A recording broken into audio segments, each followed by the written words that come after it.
નમસ્કાર વિદ્યાર્થી મિત્રો, આજે આપણે રાસાયણિક સંયોગીકરણના નિયમો વિશે અભ્યાસ કરીશું. આ પોઈન્ટ છે આપણે આગળ ઉપર જે અર્થસૂચક અંક અને પરિમાણાત્મક પૃથ્થકરણ ભણી ગયા એના પછીનો પોઈન્ટ છે. તો રાસાયણિક સંયોગીકરણના નિયમો વિશે અભ્યાસ કરીએ. તત્વના સંયોગીકરણથી સંયોજનની રચના થાય છે. એટલે કે તત્વો છે એ સંયોગીકરણ એટલે જોડાવું.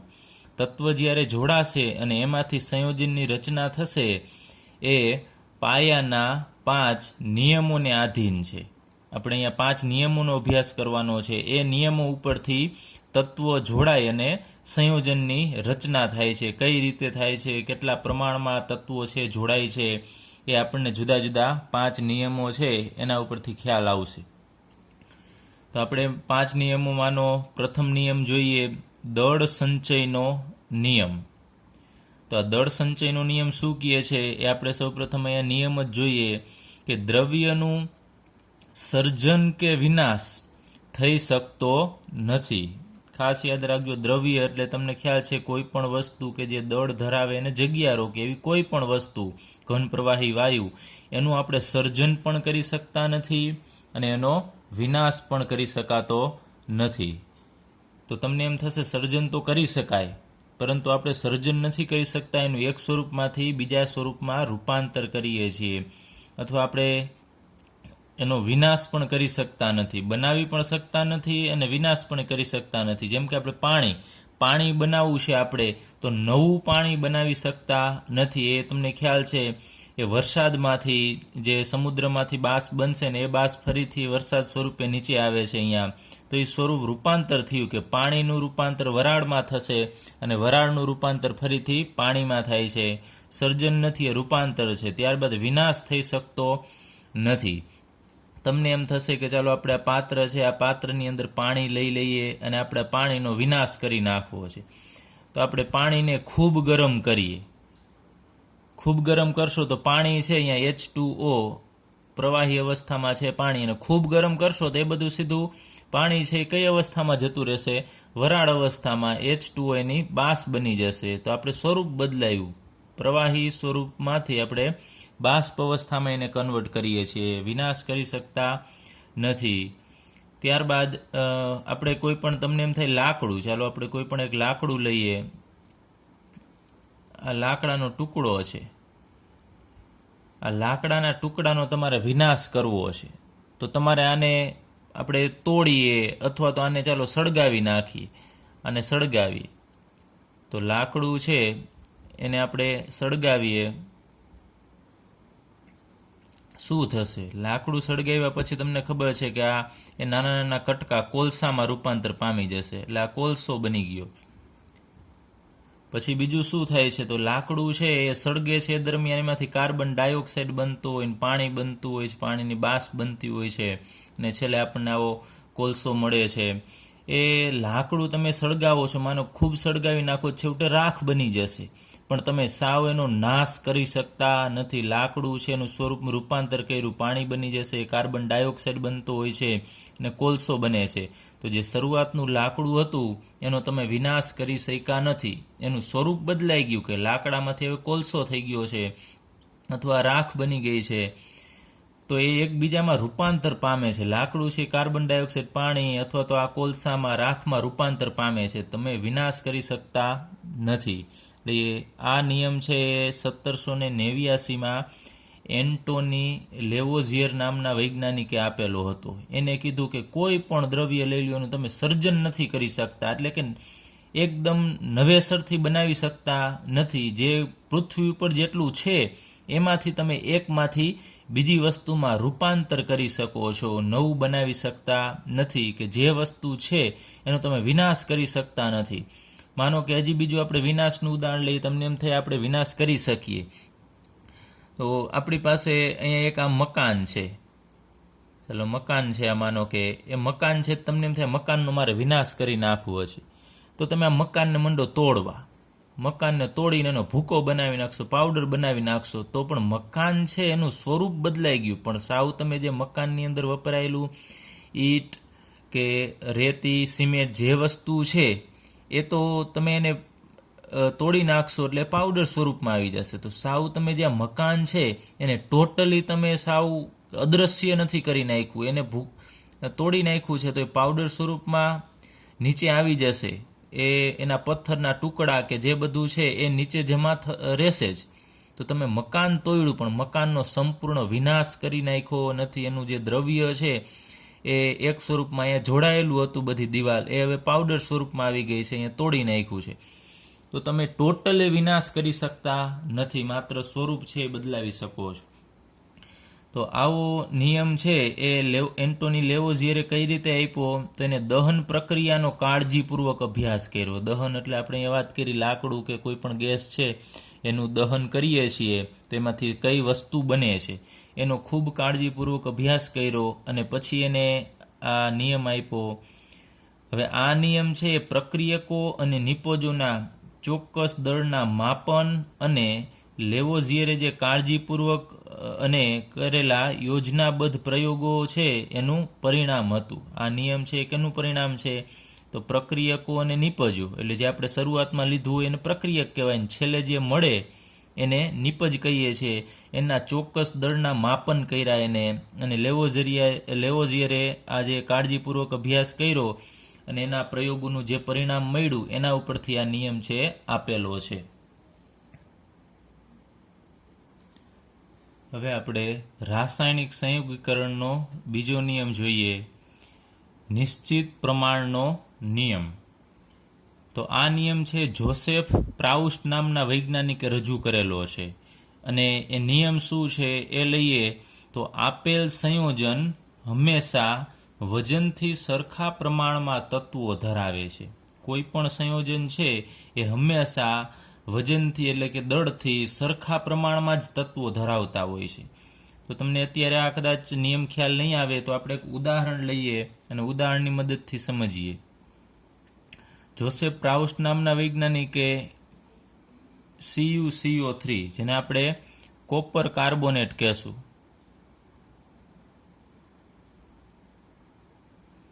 આ કોપર કાર્બોનેટ લીધું અને એની અંદર તમને ખ્યાલ છે કે 3 વસ્તુ છે કોપર કાર્બોનેટની અંદર. એક કોપર છે એટલે કે તાંબુ, બીજું કાર્બન છે અને ત્રીજો ઓક્સિજન છે. 3 જુદા જુદા તત્વો છે, એનો અભ્યાસ કર્યો. તો કોપર કાર્બોનેટ છે એ કુદરતમાં પણ મળે છે, કુદરતી રીતે પણ મળે છે, અને બીજું એને આપણે સંશ્લેષિત પણ કરી શકીએ છીએ. સંશ્લેષિત એટલે પ્રયોગશાળામાં બનાવવું.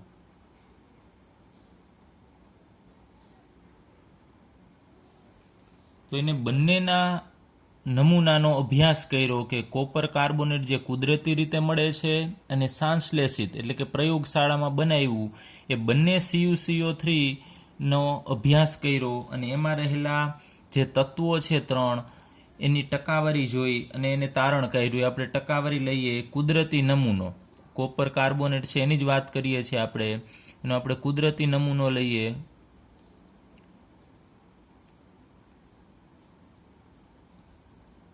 CuCO3 અને એ જ રીતે બીજું સંશ્લેષિત નમૂનો,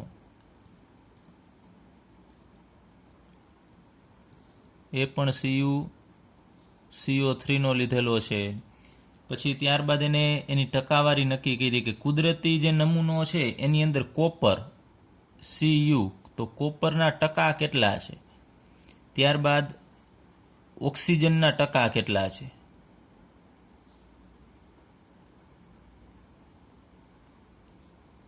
અને છેલ્લે કાર્બન, તો કાર્બનના ટકા કેટલા છે એ નક્કી કર્યું. તો કુદરતી નમૂનો હતો એની અંદર એને ટકાવારી જે આગળ ઉપર આપણે ભણી ગયા કે કોપરના ટકા કઈ રીતે મેળવવા, તત્વના ટકા, એ મુજબ એને ગણતરી કરી અને મેળવ્યું તો 51.35% મળ્યું. જે કોપર કાર્બોનેટ છે એના કુદરતી નમૂનામાં કોપરનું પ્રમાણ 51.35% મળ્યું. ત્યારબાદ ઓક્સિજનની ગણતરી કરી અને તો એને મળે છે 9.74% જેટલું ઓક્સિજન મળે છે, અને કાર્બન છે 38.91% મળે છે. તો કુદરતી નમૂનામાં કોપર, ઓક્સિજન અને કાર્બનનું પ્રમાણ આટલું જોવા મળ્યું. ત્યારબાદ જોસેફ પ્રાઉસ્ટ નામના વૈજ્ઞાનિકે એ જ કોપર કાર્બોનેટ છે એ સાંશ્લેષિત એટલે કે પ્રયોગશાળામાં બનાવ્યું, અને પછી એ જે પ્રયોગશાળામાં બનાવ્યો સંશ્લેષિત નમૂનો, એમાં કોપરની ટકાવારી એને જોઈ તો એ કુદરતી જેટલી જ મળી, એટલે 51.35 જ મળ્યું. ઓક્સિજનની ટકાવારી સંશ્લેષિતમાં પણ 9.74% જ મળ્યા, અને કાર્બન છે એ પણ 38.91 કુદરતી નમૂના જેટલી ટકાવારી એની મળે છે.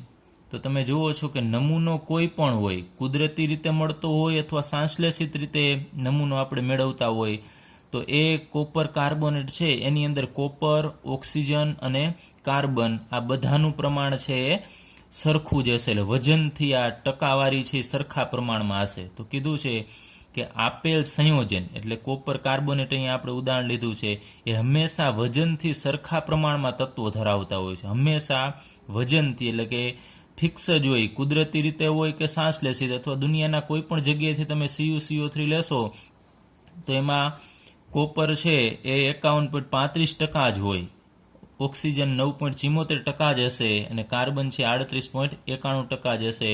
ફિક્સ જ હોય છે, એટલે કે હંમેશા વજનથી સરખા પ્રમાણમાં તત્વો ધરાવે છે. તમે જુઓ છો દર ટકાવારી છે એની સરખી છે. ચાલો એ જ રીતે આપણે એક બીજું ઉદાહરણ લઈએ.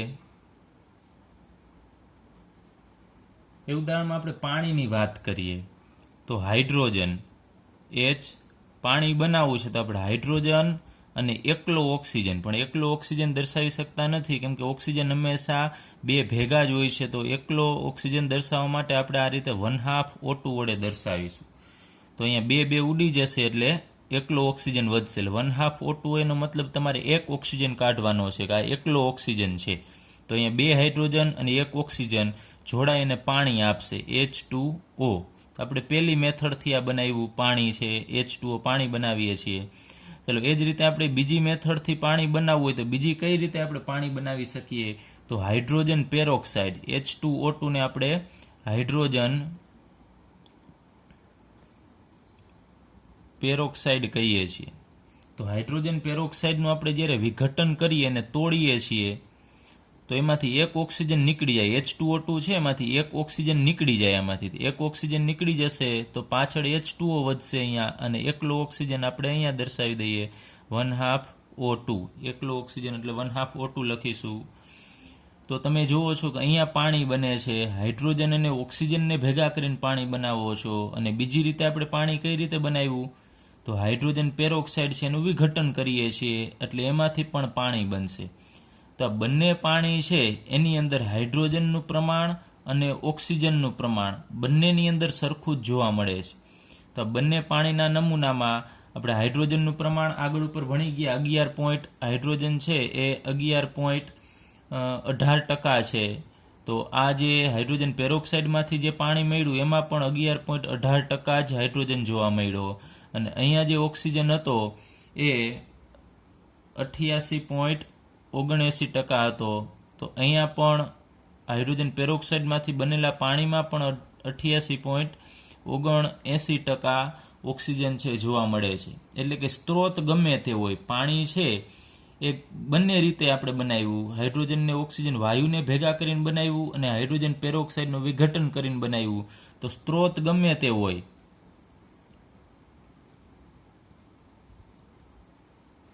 છતાં પણ એ સંયોજનમાં રહેલ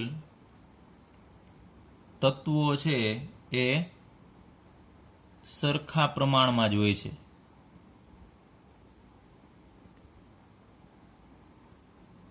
અહીંયા તમે જુઓ છો કુદરતી નમૂનો હતો તો એમાં પણ કોપર, ઓક્સિજન ને કાર્બન એટલું હતું, અને હાઇડ્રોજન સંશ્લેષિત પ્રયોગશાળામાં બનાવ્યું તો પણ એ સરખું જ હતું. એટલે કે સ્ત્રોત ગમે તે હોય, ગમે તે જગ્યાએથી આપણે મેળવતા હોય, પણ જે તે સંયોજનમાં રહેલા તત્વો સરખા પ્રમાણમાં હોય છે, અને દર ટકાવારી છે સરખી હોય છે. આથી આપણે આ જે નિશ્ચિત પ્રમાણનો નિયમ છે ને આપણે બીજું પણ દર્શાવી શકીએ છીએ. આને નિશ્ચિત સંઘટનનો નિયમ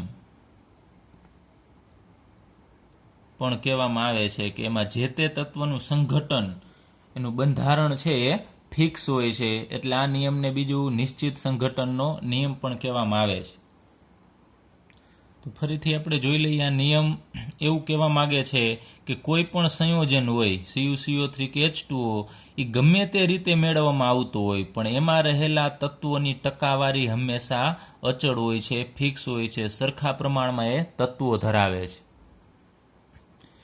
ચલો હવે ત્યારબાદ આપણે રાસાયણિક સંયોગીકરણનો ત્રીજો નિયમ લઈએ, ગુણક પ્રમાણનો નિયમ. તો આ ગુણક પ્રમાણનો નિયમ છે એ ડાલ્ટન નામના વૈજ્ઞાનિક દ્વારા 1803માં રજૂ થયો હતો. હવે આપણે નિયમ જોઈએ એના પહેલાં આપણે બે પ્રક્રિયાનો અભ્યાસ કરીએ. એનું આપણે ઉદાહરણ ડાયરેક્ટલી લઈએ. તો આગળ ઉપર હમણાં જ આપણે વાત કરી કે હાઇડ્રોજન અને ઓક્સિજન છે જોડાય છે. તો H2 એટલે કે હાઇડ્રોજન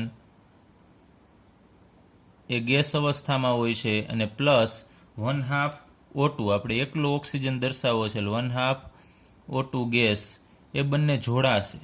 એટલે કે હાઇડ્રોજન છે અને અહીંયા ઓક્સિજન છે એ બંને જોડાશે એટલે એમાંથી આગળ ઉપર હમણાં જ આપણે વાત કરી H2O પાણી બનાવે છે.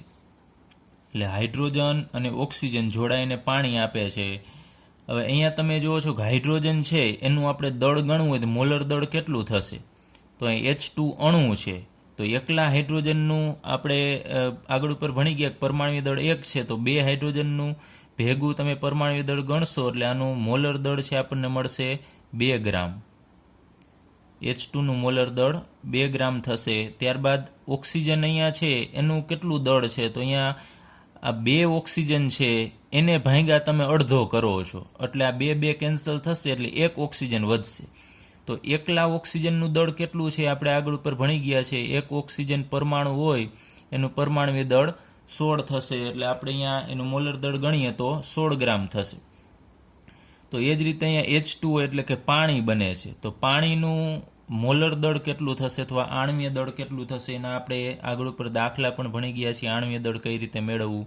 તો હવે અહીંયા આપણે ટોટલી બધા પોઈન્ટમાં નથી લેતા, ડાયરેક્ટલી લઈએ તો 2 અહીંયા હાઇડ્રોજન છે એનું પરમાણ્વીય દળ 2 છે અને ઓક્સિજનનું ચાલો અહીંયા આપણે લખીએ તો 2 હાઇડ્રોજન અને 1 ઓક્સિજન એટલે H2O બનશે એમાંથી. તો 2 હાઇડ્રોજન છે તો 1 હાઇડ્રોજનનું 1 અને ઓક્સિજનનું 16 તો અહીંયા 2 અને પ્લસ 16 એટલે 18 થશે. તો 18 એટોમિક માસ યુનિટ અને આપણે મોલર દળમાં દર્શાવવું તો ગ્રામ. તો અહીં 18 ગ્રામ આપણને પાણી મળે છે. તો આ આપણને શું કહે છે કે હાઇડ્રોજન છે એ 2 હાઇડ્રોજન છે તો એનું દળ 2 ગ્રામ, 1 ઓક્સિજન જ અહીંયા ગણાય તો એનું પરમાણ્વીય દળ ઓક્સિજનનું 16 ગ્રામ છે તો એમાંથી પાણી બનશે એનું મોલર દળ થશે 18 ગ્રામ. તો જો આપણે 2 ગ્રામ પાણી લઈએ 2 ગ્રામ હાઇડ્રોજન લઈએ 16 ગ્રામ ઓક્સિજન લઈએ તો એમાંથી પાણી બનશે 18 ગ્રામ પાણી બનશે એવું આના ઉપરથી ખ્યાલ આવે. હવે આપણે બીજી એક પ્રક્રિયા લઈએ H2 એટલે હાઇડ્રોજન અને ઓક્સિજન આપણે O2 અહીંયા એકલો ઓક્સિજન લીધો તો હવે અહીંયા 2 ઓક્સિજન લઈએ O2 અણુ લઈએ તો એમાંથી શું બનશે? તો 2 હાઇડ્રોજન છે અને 2 ઓક્સિજન છે એ જોડાય અને H2O2 બનાવે છે. તો H2O2 ને આપણે હાઇડ્રોજન પેરોક્સાઇડ કહીએ છીએ.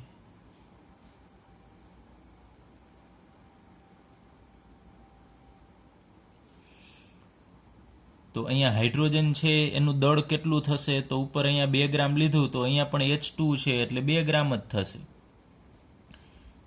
ઉપર એકલો ઓક્સિજન હતો 1/2 એટલે અડધો, 2 ઓક્સિજન છે એનો અડધો કરવાનો એટલે 1 જ ઓક્સિજન એનું મોલર દળ છે 16 ગ્રામ હતું તો અહીંયા O2 તો અહીંયા 2 ઓક્સિજન છે તો 2 ઓક્સિજનનું થશે 16 દુને 32 તો O2નું તમે મોલર દળ ગણશો એટલે 32 ગ્રામ થશે કેમ કે 2 ઓક્સિજન એકનું 16 તો 2નું 32.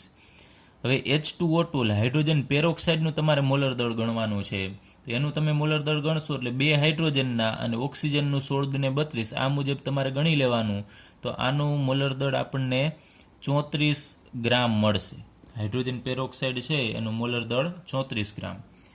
તો આ પ્રક્રિયા આપણને એવું સૂચવે છે કે જો તમે 2 ગ્રામ હાઇડ્રોજન લેશો અને 32 ગ્રામ ઓક્સિજન લેશો તો તમને 34 ગ્રામ હાઇડ્રોજન પેરોક્સાઇડ મળશે અને 2 ગ્રામ હાઇડ્રોજન અને 16 ગ્રામ ઓક્સિજન લેશો તો 18 ગ્રામ પાણી મળે છે. તમે જુઓ છો પ્રમાણ બદલી જશે તો સંયોજન પણ બદલી જશે. H2O2 છે ને પી શકાય છે, પાણીને પી શકીએ છીએ, હાઇડ્રોજન પેરોક્સાઇડને પી શકાય નહીં. હવે આપણે આ નિયમ સમજવાનો પ્રયત્ન કરીએ કે જ્યારે, હવે નિયમ લઈએ, જ્યારે બે તત્વો સંયોજાય, બે તત્વો એટલે અહીંયા હાઇડ્રોજન અને ઓક્સિજનની વાત કરેલી છે કે હાઇડ્રોજન અને ઓક્સિજન એ બંને સંયોજાય છે અને એક કરતાં વધારે સંયોજન બનાવે છે. તમે જુઓ છો હાઇડ્રોજન અને ઓક્સિજન સંયોજાશે તો હાઇડ્રોજન ને ઓક્સિજન સંયોજાઈને પાણી પણ બનાવી શકે છે અને હાઇડ્રોજન અને ઓક્સિજન જોડાઈને હાઇડ્રોજન પેરોક્સાઇડ પણ બનાવી શકે છે.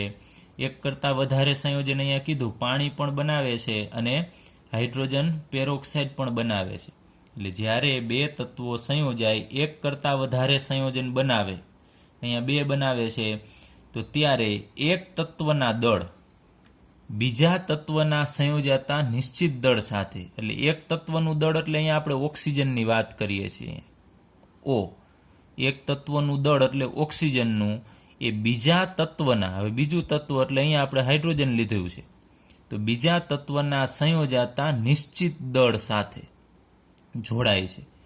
જો અહીંયા તમે જુઓ છો કે અહીંયા હાઇડ્રોજનનું દળ કેટલું હતું, તો 2 ગ્રામ હતું, અને અહીંયા પણ હાઇડ્રોજનનું દળ કેટલું છે, 2 ગ્રામ. તો બીજા તત્વ એટલે કે હાઇડ્રોજન તત્વના સંયોજાતા નિશ્ચિત દળ, એનું દળ છે બીજા તત્વનું એ નિશ્ચિત છે, તો તે નાની પૂર્ણાંક સંખ્યાના ગુણોત્તરમાં હોય છે.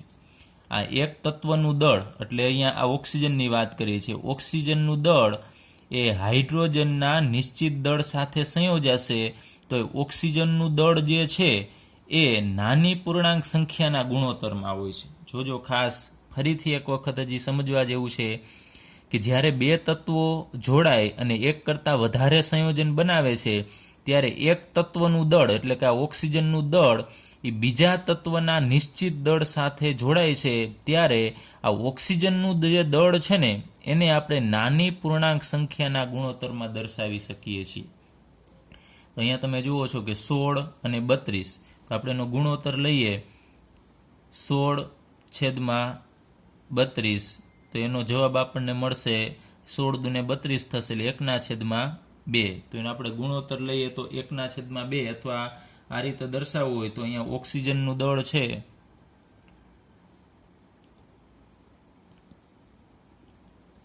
એનો રેશિયો શું થશે, તો 16/32 થશે. ચલો, ઓક્સિજન છે એ 16/32 પ્રમાણમાં છે. પહેલી પ્રક્રિયામાં 2 ગ્રામ હાઇડ્રોજન સાથે 16 ગ્રામ સંયોજાશે અને બીજામાં 2 ગ્રામ સાથે 32 ગ્રામ. એટલે હાઇડ્રોજનનું આપણે દળ નથી લીધું કારણ કે એ તો નિશ્ચિત છે, બંને ફિક્સ જ છે. તો એનો ગુણોત્તર 16/32, અથવા આપણે એને ભાગાકાર કરીએ છીએ તો 1/2 એટલે આપણે કહી શકીએ, અથવા 1/2 આપણને મળશે. એટલે 1 અને 2 શું છે, તો ટૂંકમાં કહેવા માગે છે અહીંયા કે જે શરૂઆતમાં છે એના કરતાં બીજી પ્રક્રિયામાં એનું પ્રમાણ છે બમણું છે, 1/2. એટલે પહેલામાં 1 પ્રમાણ હશે તો બીજામાં એનાથી બમણું દળ છે ઓક્સિજનનું એની સાથે સંયોજાશે. એટલે 1/2 પ્રમાણ એટલે એ નાની પૂર્ણાંક સંખ્યા છે, એના ગુણોત્તરમાં હશે. તો આપણે આ ઓક્સિજનનું જે દળ છે એને આપણે આવી નાની પૂર્ણાંક સંખ્યાથી દર્શાવી શકીએ છીએ, 1/2. તો અહીંયા આ જે 1/2 છે એ સાદો ગુણોત્તર થશે. ફરીથી હવે એક વખત હજી જોઈ લઈએ કે ઓક્સિજનના જે દળ છે 16 ગ્રામ અને 32 ગ્રામ એ હાઇડ્રોજનના નિશ્ચિત દળ 2 ગ્રામ સાથે સંયોજાશે તો ઓક્સિજનના દળને આપણે 16/32 અથવા તો 1/2 વડે દર્શાવી શકાય. એ આ ગુણક પ્રમાણનો નિયમ કહે છે. અને ગુણક પ્રમાણનો નિયમ તો જ લાગુ પડશે કે જ્યારે બે તત્વો સંયોજાઈને એક કરતાં વધારે સંયોજન બનાવતા હોય. હાઇડ્રોજન અને ઓક્સિજન જોડાઈને પાણી બનાવે છે, અને અહીંયા પણ હાઇડ્રોજન અને ઓક્સિજન જોડાય અને હાઇડ્રોજન પેરોક્સાઇડ બનાવે છે.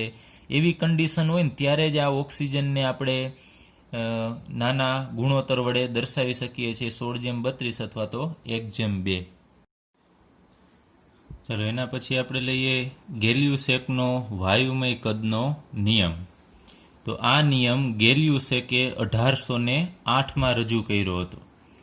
એનો આપણે નિયમ જોઈએ તો જ્યારે રાસાયણિક પ્રક્રિયામાં વાયુઓ સંયોજાય છે, એટલે કે વાયુ છે એ રાસાયણિક પ્રક્રિયા કરશે અથવા તો ઉત્પન્ન થતા હોય, કોઈ પ્રક્રિયાના અંતે વાયુઓ ઉત્પન્ન થતા હોય ત્યારે જો વાયુઓ સમાન તાપમાને હોય અને સમાન દબાણે હોય તો તેમના કદ સાદો ગુણોત્તર દર્શાવે છે. ચલો આપણે નિયમ છે એક પ્રક્રિયા, એક ઉદાહરણ લઈએ, એની મદદથી સમજીએ. તો આપણી પાસે હાઇડ્રોજન અને ઓક્સિજન છે. ચલો આ હાઇડ્રોજન છે, આ જુદા જુદા આપણે પાત્ર દર્શાવીએ છીએ. તો આની અંદર આપણે હાઇડ્રોજન વાયુ ભરેલો છે, H2 વાયુ. આની અંદર પણ હાઇડ્રોજન વાયુ ભરેલો છે અને આની અંદર ઓક્સિજન વાયુ ભરેલો છે. એટલે કે પ્રક્રિયા થશે, હાઇડ્રોજન અને ઓક્સિજન વચ્ચેની આપણે પ્રક્રિયા કરવાની છે. હવે અહીંયા પાત્ર છે એમાં હાઇડ્રોજન અમુક ભરેલો હશે, એ જ રીતે અહીંયા હાઇડ્રોજન ભરેલો હશે, પણ કીધું છે સમાન તાપમાને. તો આનું જેટલું તાપમાન હશે, માનો કે આનું 298 કેલ્વિન તાપમાન છે અને 1 બાર દબાણ છે, તો આનું પણ 298 કેલ્વિન તાપમાન 1 બાર અને આનું પણ 298 કેલ્વિન તાપમાન અને 1 બાર. એટલે બધા આ જે વાયુઓ છે એ સમાન તાપમાને અને સમાન દબાણે છે એવું આપણે લઈ લેવાનું છે. 298 કેલ્વિન અને 1 બાર દબાણ, અને વચ્ચેનું પણ એ જ રીતે 298 કેલ્વિન અને 1 બાર દબાણે છે. હવે અહીંયા વાયુ છે એનું અમુક કદ હશે, તો જે કદ છે ને આપણે એક કદ કહી દઈએ. આપણે જેમ કે માપતા હોય છે કદ છે, માનો કે વાયુ છે એને આપણે લીટરમાં માપતા હોય છે, તો 1 લીટર 1 ml હોય, એ રીતે અહીંયા એનું જે 1 લીટર કે 1 ml હોય, અત્યારે આપણે એને માત્ર એક કદ કહીએ. એનું જે કદ છે ને એને અત્યારે આપણે એક વડે દર્શાવીએ. તો અહીંયા આ હાઇડ્રોજનનું જેટલું કદ છે એટલું જ આ પાત્રનું કદ છે, તો અહીંયા આપણે એને પણ એક કદ કહી દઈએ. હાઇડ્રોજનનું એક કદ અને અહીંયા હાઇડ્રોજનનું એક કદ. અને ઓક્સિજન છે એમાં જેટલો વાયુ છે એ પણ હાઇડ્રોજન જેટલો જ છે, તો આને પણ આપણે એક કદ કહી દઈએ. તો હવે તમે જુઓ છો કે આ ત્રણેયને આપણે ભેગા કરવાના છે. હાઇડ્રોજનનું કુલ કદ તમે જોશો તો અહીંયા હાઇડ્રોજન આપણી પાસે કુલ કેટલા છે, તો 2 કદ જેટલો હાઇડ્રોજન છે. હાઇડ્રોજન છે એ 2 કદ જેટલો છે અને ઓક્સિજન છે એ કેટલો છે, તો એ 1 કદ જ છે. તો અહીં આપણે એની પ્રક્રિયા લખી, હાઇડ્રોજન અને ઓક્સિજનને આપણે ભેગા કરીશું તો H2 અને O2 ને આપણે ભેગા કરવા છે. તો અહીંયા હાઇડ્રોજનના કેટલા કદ છે, તો 2 કદ છે. તો અહીંયા અણુની આપણે આગળ 2 અહીંયા લખી નાખીએ. આ 2 અણુ છે અથવા 2 મોલ કહેવાય, આપણે આગળ ઉપર મોલ સંકલ્પના ભણી ગયા. તો અહીંયા 2 મોલ H2 છે અને 1 ઓક્સિજન છે, તો એમાંથી આપણને પાણી મળશે H2O. હવે એકલો ઓક્સિજન હોય તો આપણે આગળ ઉપર ભણી ગયા કે અહીંયા 1 H2O મળે, જ્યારે અહીંયા 2 ઓક્સિજન છે તો અહીંયા આપણને 2 મોલ પાણી મળશે, એટલે કે 2 અણુ પાણીના મળશે. અહીંયા પાણીની આ જે બાષ્પ છે એટલે ગેસ અવસ્થામાં આપણે કહેશું. અહીંયા હાઇડ્રોજન છે એને આપણે નાના અક્ષરમાં અહીંયા G વડે દર્શાવીશું, જે ગેસ સૂચવે છે કે હાઇડ્રોજન વાયુ અવસ્થામાં છે અને ઓક્સિજન પણ વાયુ અવસ્થામાં છે, અને એમાંથી બનતું પાણી છે H2O એ ગેસ એટલે કે બાષ્પ અવસ્થામાં છે. તો અહીં આપણે 2 H2O શા માટે લીધા? કારણ કે ઓક્સિજનનું જે કદ છે એના કરતાં હાઇડ્રોજનનું કદ આપણે અહીંયા બમણું લીધું છે. તો હાઇડ્રોજનનું કદ છે એ અહીંયા આપણે લઈએ 2 કદ. ઓક્સિજનનું કેટલું કદ છે અહીંયા? તો આપણે લીધું છે 1 કદ. તો આપણે ટૂંકમાં કહીએ તો હાઇડ્રોજનનું જેટલું કદ છે ને એના કરતાં ઓક્સિજનનું અડધું કદ છે. આના 2 કદ લીધા છે તો અહીંયા ઓક્સિજન 1 કદ છે, પણ તાપમાન દબાણ અચળ છે બંનેના. તો એમાંથી અહીંયા પાણી બને છે, તો પાણીમાં પણ જો અહીંયા આગળ હાઇડ્રોજનમાં આગળ 2 છે તો આપણે અહીંયા 2 કદ કીધા. ઓક્સિજન O2ની આગળ 1 છે તો 1 કદ કીધું. તો અહીંયા પાણી બને છે, પાણીની આગળ 2 છે તો એનું કદ 2 થશે. તો 2 કદ આપણને પાણી મળશે.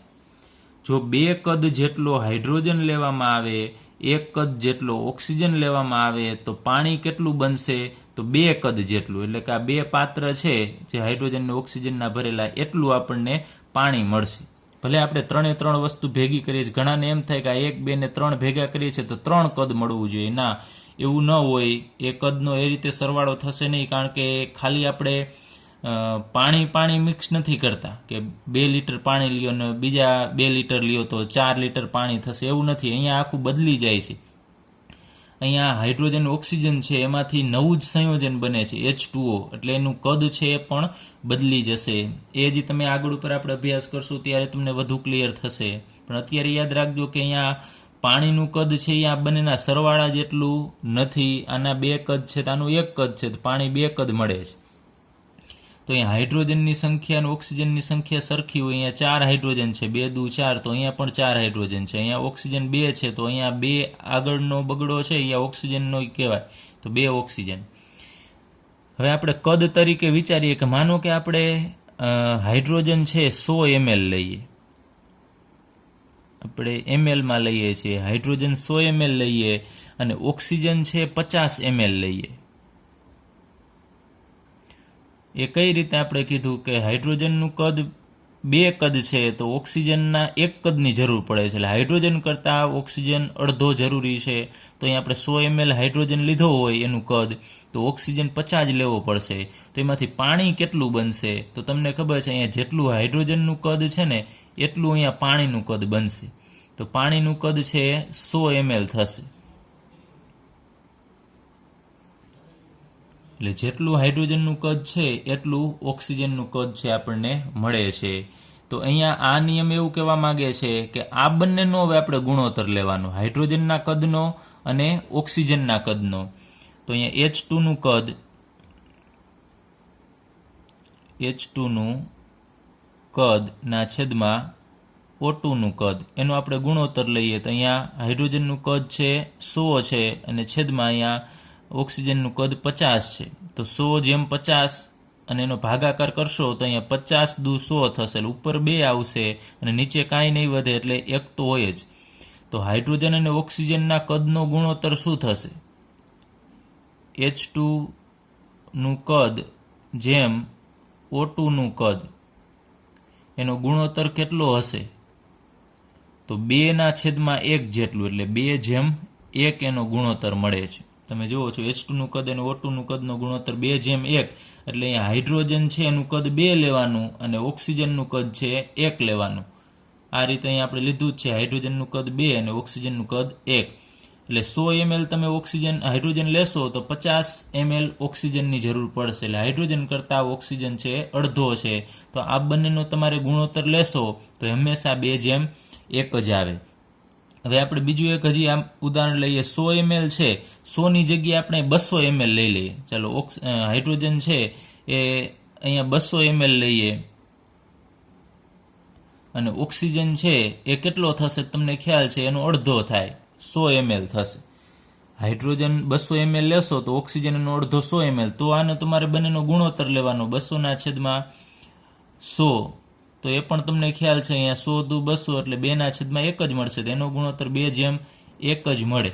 ગમે ત્યારે તમે આનું પ્રમાણ લેશો સમાન તાપમાને અને સમાન દબાણે, તો એનો કદનો ગુણોત્તર છે એ ફિક્સ જ રહેશે. તો હવે આપણે નિયમ જોઈએ કે જ્યારે રાસાયણિક પ્રક્રિયામાં વાયુઓ સંયોજાય છે, અહીંયા હાઇડ્રોજન વાયુ અને ઓક્સિજન વાયુ છે એ સંયોજાય છે અથવા ઉત્પન્ન થાય છે. અહીંયા પાણી છે એ બાષ્પ અવસ્થામાં છે, એ ઉત્પન્ન થાય છે વાયુ અવસ્થામાં હોય, તો ત્યારે જો વાયુઓ સમાન તાપમાન અને દબાણે હોય, અહીંયા વાયુનું તાપમાન 298 અને 1 બાર દબાણ છે, તો બધાનું એટલું જ તાપમાન દબાણ હોય, તો તેમના કદ સાદો ગુણોત્તર દર્શાવે છે. તો એનું કદ છે સાદો ગુણોત્તર હશે, 2/1 હશે. એવું આ નિયમ છે આપણને કહેવા માંગે છે.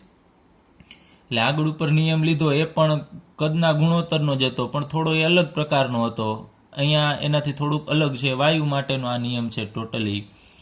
હવે આ નિયમ છે એ કદ માટેનો નિયમ છે. આગળ ઉપર જે આપણે નિયમ ભણી ગયા એ નિશ્ચિત દળનો નિયમ હતો, નિશ્ચિત પ્રમાણનો. તો એ રીતે આ નિયમને આપણે નિશ્ચિત કદનો નિયમ કહી શકાય, અથવા તો કદનો નિશ્ચિત પ્રમાણનો નિયમ છે એ કહી શકાય. ચાલો, હવે આપણે છેલ્લો 5મો નિયમ લઈએ, એવોગેડ્રોનો નિયમ. તો આ નિયમ 1811માં એવોગેડ્રો નામના વૈજ્ઞાનિકે આપેલો છે. એ શું કહે છે આ નિયમ કે સમાન તાપમાને અને સમાન દબાણે. હવે અહીંયા કહીએ સમાન તાપમાન અને દબાણ એટલે આપણે અર્થ એવો જ કાઢીશું કે સમાન તાપમાન અને સમાન દબાણે વાયુઓના સમાન કદ હોય તો એમાં સમાન સંખ્યામાં અણુઓ આવેલા હશે, એટલે અણુઓ ધરાવે છે. એટલે આપણે અહીંયા સમજીએ, આપણી પાસે આ એક પાત્ર છે અને આ એક બીજું પાત્ર છે. આની અંદર આપણે હાઇડ્રોજન ભરેલો છે H2 અને આની અંદર આપણે ઓક્સિજન ભરેલો છે. કોઈ પણ અહીંયા ભરી દઈએ વાયુ, કોઈ પણ બીજા વાયુ પણ લઈ શકો. એનું તાપમાન સમાન રાખવાનું. આગળ ઉપર હમણાં આપણે વાત કરીએ આનું તાપમાન 298 કેલ્વિન હોય અને દબાણ 1 બાર હોય. તો આ પાત્ર છે ઓક્સિજન, એનું તાપમાન 298 કેલ્વિન અને 1 બાર રાખવાનું. અને ટી તાપમાન છે એને આપણે ટી વડે દર્શાવીશું અને દબાણ છે એને પ્રેશર પી વડે દર્શાવીશું. પી એટલે દબાણ, દબાણ 1 બાર છે. અને બીજું કીધું છે સમાન કદ હોય. હવે કદની સંજ્ઞા વી છે, વોલ્યુમ. માનો કે આનું કદ છે એ 1 લીટર છે, તો આ પાત્ર છે એનું કદ પણ 1 લીટર. આ પાત્રનું કદ આપણે ભણી ગયા છે, પાત્રનું જે કદ હોય એ જ આ વાયુનું કદ થાય. તો વાયુનું કદ પણ આપણે 1 લીટર લીધું છે. યાદ રાખજો, તાપમાન સમાન બંનેના હોય, દબાણ પણ બંનેના સમાન હોય અને બંનેના વી એટલે કે કદ પણ સમાન હોય. તો આની અંદર રહેલા અણુની સંખ્યા, હાઇડ્રોજન જેટલા અણુ હાઇડ્રોજનના હશે એટલા જ આમાં ઓક્સિજનના અણુઓ હશે. એટલે આમાં આ બંનેની અંદર અણુની સંખ્યા સમાન હશે. આ મેઇન પોઈન્ટ છે. તમે કોઈ પણ વાયુ કોઈ પણ તાપમાને દબાણે લેવાનું, પણ એ બંને વાયુની આ 3 વસ્તુ સમાન હોવી જોઈએ. તાપમાન બંનેના સમાન હોવા જોઈએ, દબાણ સમાન હોવા જોઈએ અને કદ સમાન હોય તો એની અંદર રહેલા અણુની સંખ્યા પણ હંમેશા સમાન હશે. માનો કે આપણે ઘણી બધી સંખ્યાઓ યા તો આપણે એપ્રોક્સિમેટલી દર્શાવી દઈએ કે અહીંયા 6.022 ગુણ્યા 10⁻23 ઘાત અણુ હશે હાઇડ્રોજનના, તો આમાં પણ 6.022 ગુણ્યા 10⁻23 ઘાત અણુ જ હોય ઓક્સિજનના, ફિક્સ જ હોય. એક વધારે ન હોય અને એક ઓછો પણ ન હોય. તમને એવું થતું હશે કે આવું કઈ રીતે શક્ય છે, પણ શક્ય છે. આગળ ઉપર આપણે એના અમુક બીજા ચેપ્ટરમાં દાખલા પણ આવશે, ત્યારે આપણે એનો અભ્યાસ કરશું. તો આ નિયમ શું કહે છે ફરીથી જોઈ લઈએ. સમાન તાપમાન અને દબાણે વાયુના સમાન કદ હોય તો એમાં સમાન સંખ્યામાં અણુઓ હોય છે, અણુઓ ધરાવે છે. તાપમાન, દબાણ અને કદ સમાન હોય તો અણુની સંખ્યા પણ આ બંને પાત્રની અંદર સમાન જ હશે. એ આ એવોગેડ્રોનો નિયમ કહેવા માંગે છે. ત્યારબાદ આ એવોગેડ્રો નામના વૈજ્ઞાનિકે આપણને પરમાણુ અને અણુનો ભેદ સમજાવ્યો. એના પછી કે પરમાણુ કેવા હોય ને અણુ કેવા હોય છે. હવે આગળ ઉપર આપણે હમણાં જ ગેલિયોસેકના વાયુમય કદનો નિયમનો આપણે અભ્યાસ કર્યો. એમાં આપણે ભણી ગયા એ જ પ્રક્રિયા અહીંયા લઈએ કે 2 મોલ 2 કદ હાઇડ્રોજન અને 1 મોલ ઓક્સિજન હોય તો એમાંથી 2 મોલ પાણી બનશે. એટલે અહીંયા 2 કદ છે હાઇડ્રોજનના, 1 કદ ઓક્સિજનનું છે, તો 2 કદ પાણી બનશે. એટલે કે અહીંયા બાષ્પ અવસ્થામાં છે. તો એની આકૃતિ પણ આપણે આગળ ઉપર ભણી ગયા. એ ફરીથી અહીંયા આપણે 3 ડાયમેન્શનલમાં નથી દર્શાવતા, એમને દર્શાવી દઈએ છીએ. આ હાઇડ્રોજન છે H2, એનું 1 કદ લીધેલું છે. ત્યારબાદ બીજું પાત્ર સેમ એવડું જ લેવાનું છે, એની અંદર પણ હાઇડ્રોજન જ છે, એનું પણ 1 કદ.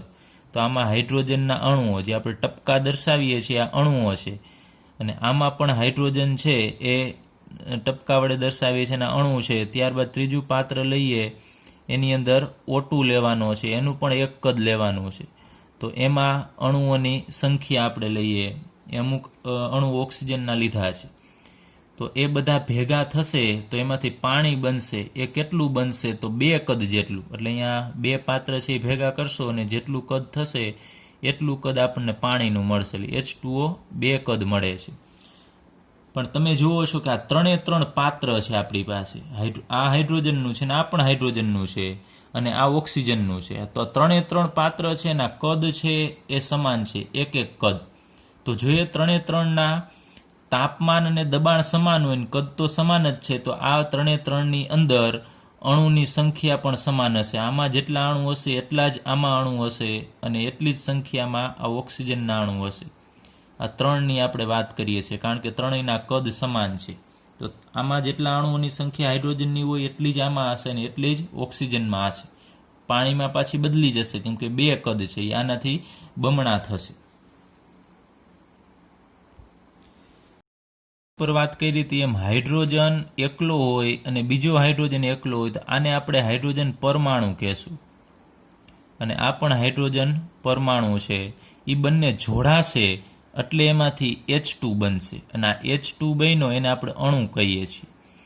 પરમાણુ એકલા હોય અને અણુ છે એમાં 2 કે 2 કરતાં વધારે પરમાણુ છે જોડાઈ જાય તો એને આપણે અણુ કહીએ છીએ. તો એકલા હોય એટલે પરમાણુ ને 1 કરતાં વધારે હોય તો અણુ. હવે એવોગેડ્રો નામના વૈજ્ઞાનિકે હાઇડ્રોજન અને ઓક્સિજન છે આ H2 અને O2 એ તમે જુઓ છો કે આ દ્વિપરમાણુય છે. હાઇડ્રોજન છે એમાં 2 પરમાણુ છે એટલે આને આપણે દ્વિપરમાણુય કહેશું. H2 છે દ્વિપરમાણુય છે. એ જ રીતે ઓક્સિજન છે એમાં પણ 2 પરમાણુ છે તો O2 પણ આની જેમ દ્વિપરમાણુય થશે. તો હાઇડ્રોજન અને O2 છે H2 અને O2 એ બંને દ્વિપરમાણુય છે એવું એવોગેડ્રો નામના વૈજ્ઞાનિક છે એ સ્વીકારી શક્યા હોત. પણ ક્યારે કે જો ઉપરના આપણે જે આ બધા પરિણામ લીધા એમાં બહુપરમાણુય હોત,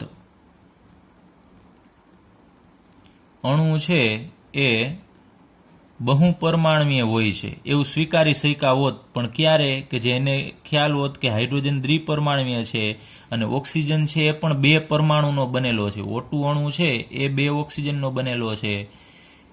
તો અણુ છે એમાં 1 કરતાં વધારે પરમાણુ હાજર છે એવું ક્યારે કહી શક્યા હોત કે આ પ્રયોગ દરમિયાન જો સ્વીકાર્યું હોત કે હાઇડ્રોજન એ દ્વિપરમાણુય છે અને ઓક્સિજન પણ દ્વિપરમાણુય છે તો એ કહી શક્યા હોત કે કોઈ પણ અણુમાં 1 કરતાં વધારે પરમાણુ હાજર હોય છે. પરંતુ એવોગેડ્રો નામના વૈજ્ઞાનિક છે એ ત્યારે ડાલ્ટન અને બીજા વૈજ્ઞાનિકો છે એવું માનતા હતા કે એક જ પ્રકારના આવા પરમાણુ હોય, હાઇડ્રોજન છે એક જ પ્રકારના છે, એ ક્યારેય સંયોજાઈ શકે નહીં, એટલે કે જોડાઈ શકતા નથી. ત્યારે એનું એવું માનવું હતું. પણ અત્યારે હવે સંશોધન થઈ ગયું કે એક જ પ્રકારના પરમાણુ હોય એ પણ જોડાઈ શકે છે અને એમાંથી અણુ છે એ બની શકે છે. તો અહીંયા આપણે આ રાસાયણિક સંયોગીકરણના 5 નિયમ છે એ પૂર્ણ કરીએ છીએ અને આની મદદથી વૈજ્ઞાનિકોને પણ ઘણી બધી માહિતી મળતી, નવું સંશોધન કરવાની. તો આ બરોબર 5 નિયમ છે વ્યવસ્થિત તૈયાર કરી લેજો. અને આગળના લેક્ચરમાં આપણે ડાલ્ટનના પરમાણુય સિદ્ધાંત વિશે અભ્યાસ કરીશું.